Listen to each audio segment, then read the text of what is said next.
नमस्कार दोस्तों, मैं हूं रेलवे पॉइंट्समैन अंकुश। दोस्तों स्वागत है एक और नए वीडियो में। और आज की इस वीडियो में हम बात करने वाले हैं रेलवे के एएलपी के मेडिकल टेस्ट के बारे में।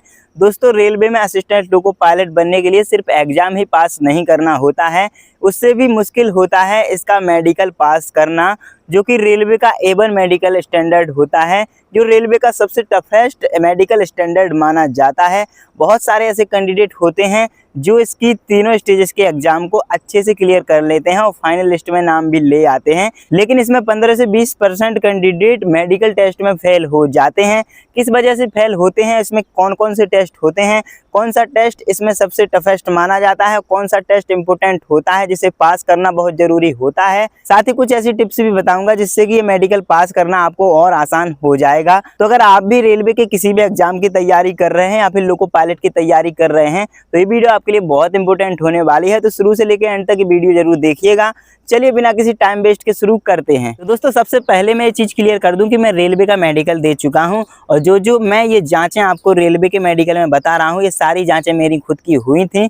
इसमें लोको पायलट के और जो हमारे पॉइंट्समैन का A2 मेडिकल स्टैंडर्ड हुआ था, इसमें सिर्फ एक ही अंतर है और वो है कि जो आई विजन है इसमें 6/6 रहता है और जो हमारा A2 मेडिकल स्टैंडर्ड है इसमें 6/9 रहता है। लेकिन मेरी भी जो आई टेस्ट हुआ था उसमें 6/6 मेरी आंखें भी निकली थी।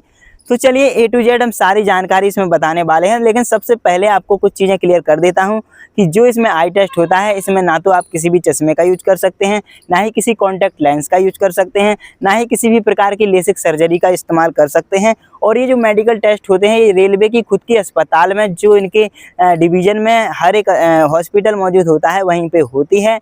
और आखिरी एक और चीज़ मैं आपको बता देता हूं कि अगर आप इस जो मेडिकल की मैं लिस्ट आपको बता रहा हूं सारी जांचें होती हैं, अगर किसी भी मेडिकल टेस्ट में आप अनफिट आते हो तो इसके लिए आप री मेडिकल के लिए भी अपील कर सकते हो। और ये जो मेडिकल है ये 2 दिन तक चलता है। अगर एक दिन आपको कोई BP की या कोई भी छोटी मोटी समस्या आई तो अगले दिन ये खुद से ही बुला लेते हैं। अगर नहीं भी बुलाएं तो आप इसके री मेडिकल के लिए अपील कर सकते हैं। और जब आपकी कोई भी बीमारी है अगर टेम्परेरी और वो ठीक हो जाती है तो आप री मेडिकल देकर इसमें दोबारा से ज्वाइनिंग करने के लिए आ सकते हैं।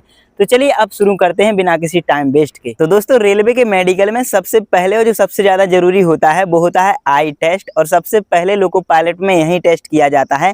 सबसे इम्पोर्टेंट लोको पायलट की जॉब में यही टेस्ट होता है और इसी से ये डिसाइड होता है कि आपका मेडिकल स्टैंडर्ड A1 है या फिर नहीं, जिसमें बिना चश्मे के आपकी जो दूरदृष्टि है वो 6/6 होनी चाहिए, वहीं जो निकट दृष्टि है वो SN.6 होनी चाहिए। इसमें ना तो आप किसी भी चश्मे का यूज कर सकते हो, ना ही किसी कॉन्टैक्ट लेंस का यूज कर सकते हो, ना ही आपकी इसमें लेसिक सर्जरी अलाउ होगी। मतलब कि जो आपकी प्राकृतिक यानी कि नेचुरल आई है उसी से आपकी जो विजन है वो 6/6 होनी चाहिए। अगर आप किसी भी प्रकार की इसमें कारस्तानी करते हो तो आपको इस मेडिकल में फेल कर दिया जाएगा। और इस आई टेस्ट को बहुत ही स्ट्रिक्टली चेक किया जाता है और इसको एक नहीं 2-2 बार चेक किया जाता है। अगर इसमें कोई भी उनको डाउट रहता है तो ऐसे में वो रीमेडिकल भी दे सकते हैं या फिर आपको फेल कर सकते हैं, क्योंकि रेलवे कभी भी सुरक्षा से समझौता नहीं कर सकती है और लोको पायलट के लिए आई विजन बहुत जरूरी होता है। और ये आंखों का टेस्ट सिर्फ यहीं तक सीमित नहीं होता है, इसमें रंगों के पहचानने की क्षमता जैसे और भी टेस्ट होते हैं, टोटल 4 प्रकार के, जिसमें पहला है कलर ब्लाइंडनेस, दूसरा है नाइट ब्लाइंडनेस, तीसरा है बाइनोक्यूलर टेस्ट और चौथा है फॉगिंग टेस्ट। ये टेस्ट क्या क्या होते हैं आइए बताते हैं। इसमें सबसे पहला जो कलर विजन का टेस्ट होता है इसमें रंगों को पहचानने की क्षमता को चेक किया जाता है कि आप सभी रंगों को पहचान सकते हैं। जैसे आपके सामने कोई सिग्नल आएगा तो क्या आप उस रंग को पहचान सकते हो कि किस रंग का सिग्नल अभी है। दूसरा होता है नाइट ब्लाइंडनेस, मतलब कि रात में आपको दिखाई देता है या फिर नहीं। कभी अगर नाइट ड्यूटी लगाई गई तो आपको रात में प्रॉपर दिखाई देता है या फिर नहीं, इसके लिए नाइट विजन टेस्ट किया जाता है। इसके बाद अगला है बाइनोक्यूलर टेस्ट। इसमें आप ये देखने की जो क्षमता है इससे पता लगा सकते हैं कि दूरी कितनी है और दूरी को देखने की क्षमता बाइनोक्यूलर टेस्ट कहलाती है। इसके बाद अगला होता है फॉगिंग टेस्ट और इस टेस्ट में ये पता किया जाता है कि आपने अपनी आंखों में कोई लेसिक सर्जरी या किसी भी प्रकार का कोई इलाज करवा के ही तो आंखें सही नहीं करवाई हैं, मतलब कि आपकी आंखें नेचुरल हैं या फिर नहीं हैं।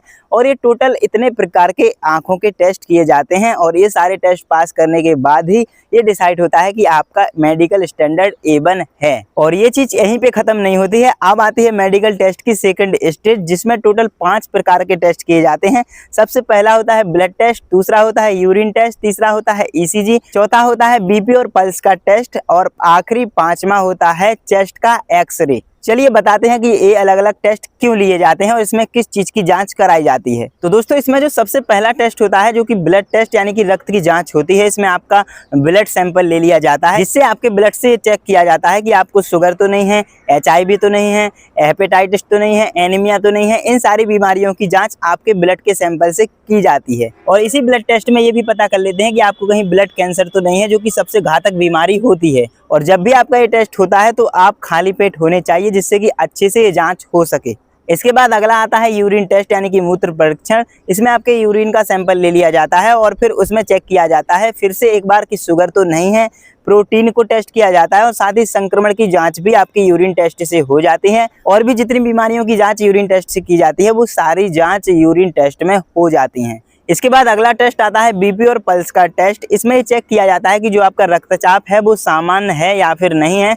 अगर आपका बीपी लो या फिर बीपी हाई होगा तो फिर ऐसे में आपको रीमेडिकल दे दिया जाएगा और हो सकता है कि आपको फेल भी कर दिया जाएगा। इसके लिए मैं आपको अपने एक्सपीरियंस के हिसाब से टिप्स बताता हूं। जब मैं मेडिकल देने गया था तब मैंने अपनाया था, जब भी आपका ब्लड प्रेशर का टेस्ट लिया जाए, अगर आपको छोटी मोटी समस्या है भी तो आप कोई ऐसी चीज़ याद करने लग जाना जो कि आपको याद करने में मुश्किल होती हो, या फिर कोई भी मुश्किल पहाड़ा पढ़ने लग जाना। जैसे कि मैंने उस टाइम पे 26-27 का पहाड़ा पढ़ना स्टार्ट किया था, जिससे कि मेरा जो दिमाग है वो उस टेस्ट पे ना जाए और मेरा जो रक्तचाप है वो सामान्य आ जाए। और मैंने यही चीज़ अपनाई थी, जिससे कि जो मेरा बीपी है वो बहुत ही नॉर्मल आ गया था। इसके बाद अगला टेस्ट आता है ECG यानी कि इलेक्ट्रिक कार्डियोग्राफ। इसमें आपके हार्ट की सेहत की जांच करी जाती है।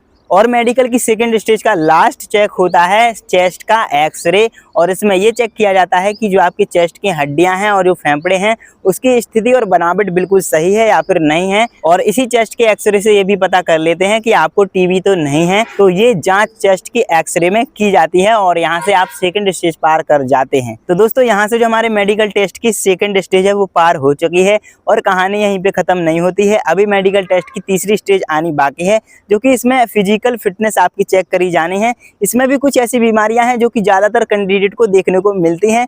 चलिए इसकी हम बात करते हैं। तो इस तीसरी स्टेज में भी टोटल 5 प्रकार की जांच आपकी करी जाएंगी। सबसे पहले सुनने की क्षमता को चेक किया जाएगा, दूसरा हार्निया को चेक किया जाएगा, तीसरा हाइड्रोसिल को चेक किया जाएगा, चौथा पाइल्स को चेक किया जाएगा, पांचवा है फिजिकल फिटनेस को चेक किया जाएगा।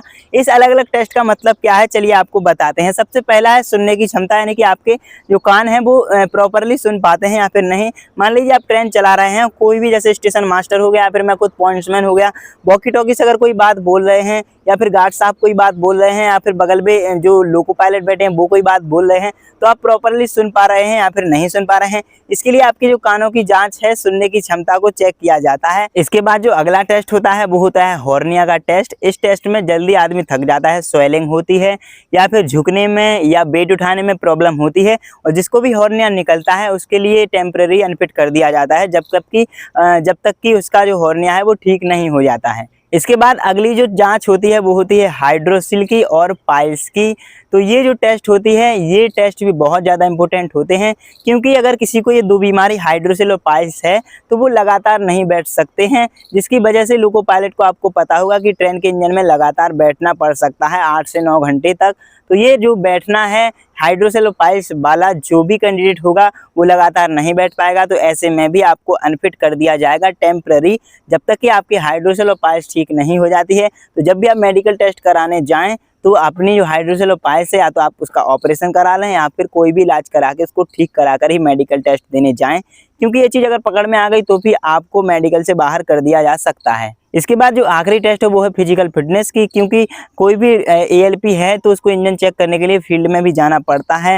हो सकता है अगर कोई बॉगी में कोई दिक्कत आ गई तो पीछे तक भी जाना पड़ सकता है। तो जो फिजिकल फिटनेस है उसकी भी जांच अच्छे से कराई जाती है, और ये सारे टेस्ट पास करने के बाद आपका A1 मेडिकल स्टैंडर्ड से पास मेडिकल माना जाता है।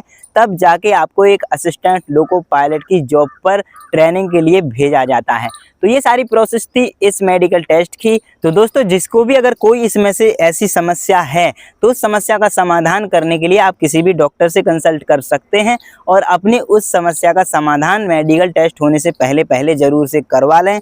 बाकी जैसे मैंने स्टार्टिंग में बताया था कि इसकी जो आई टेस्ट होती है इसमें किसी भी प्रकार का चश्मा, किसी भी प्रकार का कॉन्टैक्ट लेंस, किसी भी प्रकार की लेसिक सर्जरी अलाउ नहीं होती है। और ये जो मेडिकल होते हैं वो रेलवे के खुद के हॉस्पिटल्स में होते हैं, तो वहाँ पे किसी भी प्रकार की कोई भी रिश्वत नहीं चल सकती है और किसी भी प्रकार से आप कोई भी जुगाड़ लगाकर इस मेडिकल को पास नहीं कर सकते हैं, क्योंकि असिस्टेंट लोको पायलट सुरक्षा की बहुत बड़ी जिम्मेदारी रेलवे की होती है। लेकिन अगर आपको कोई सी भी समस्या मेडिकल के दौरान आती है तो आप इसमें रीमेडिकल के लिए अपील कर सकते हैं और कुछ दिन बाद आपका फिर से रीमेडिकल कराया जाएगा और इसमें अगर आप ये मेडिकल को पास कर जाते हैं तब भी आपको ट्रेनिंग के लिए भेजा जाएगा। तो दोस्तों यही सारी जानकारी थी आज की इस वीडियो में। उम्मीद है कि आपको सारा कुछ अब समझ में आ गया होगा। अगर कोई और डाउट भी रह गया है तो आप मुझे कमेंट में पूछ सकते हैं। अगर अभी तक चैनल को सब्सक्राइब नहीं किया है तो सब्सक्राइब जरूर कर लेना, साथ ही बेल आइकन भी प्रेस कर लेना और अपने सभी दोस्तों के साथ वीडियो शेयर जरूर करना जो कि रेलवे की तैयारी कर रहे हैं। जो मैंने सारी जांच बताई हैं ये सारी जांच रेलवे के अदर जो पोस्ट होती हैं उन पे भी होती हैं। बस जो आई टेस्ट है वो 6/6 ना होकर किसी में 6/9, किसी में 6/12 हो जाता है। बाकी सारी जो जानकारी है ये सेम की सेम रहती है और सारे मेडिकल टेस्ट सेम ही होते हैं। मेरे सारे के सारे मेडिकल टेस्ट हुए हैं, बस जो 6/6 इसमें मांगा जाता है वो 6/9 हुआ है। तो चलिए दोस्तों मिलते हैं फिर अगली वीडियो में, तब तक के लिए नमस्कार, धन्यवाद।